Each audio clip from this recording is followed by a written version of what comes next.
আসসালামু আলাইকুম। আমি এখন আপনাদের মাঝে বেগুনের জাপ পোকা সম্পর্কে কিছু বলবো। আর জাপ পোকা সাধারণত খুব যে একটি পোকা, পূর্ণাঙ্গ পোকা এবং বাচ্চা উভয়ই দেখতে ছোট আকৃতি, নরম বাদামি অথবা বাদামি কালো রঙের হয়ে থাকে।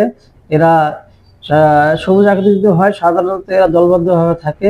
এরা পাতার পিছনের দিকে এরা সাধারণত দেখা যায়। আর ক্ষতির লক্ষণ হলো পূর্ণবয়স্ক ও লিপ উভয়ে বেগুনের পাতা ও কচি কাণ্ড, ফুল, ফলের কুঁড়ি ও বোটা এবং কচি যে নরম অংশটা থাকে এটা রস চুষে খায়। ফলে গাছ প্রথমে দুর্বল হয় এবং পরে হলুদ হয়ে যায়। গাছে ফুল ও ফল অবস্থায় আক্রমণ হলে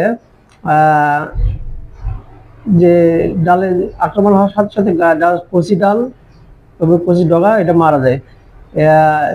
এছাড়াও যে জাপ পোকা এক ধরনের ভাইরাস।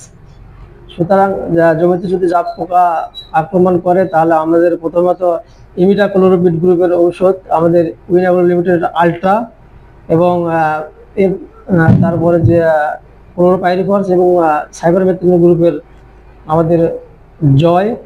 এছাড়াও আক্রমণের মাত্রা বেশি হয়ে গেলে কারেন্ট শট হলো পাইমেট্রোজিন প্লাস থাইমেথাক্সন গ্রুপ। এর ব্যবহার অত্যাধিক কার্যকর। ধন্যবাদ সকলকে।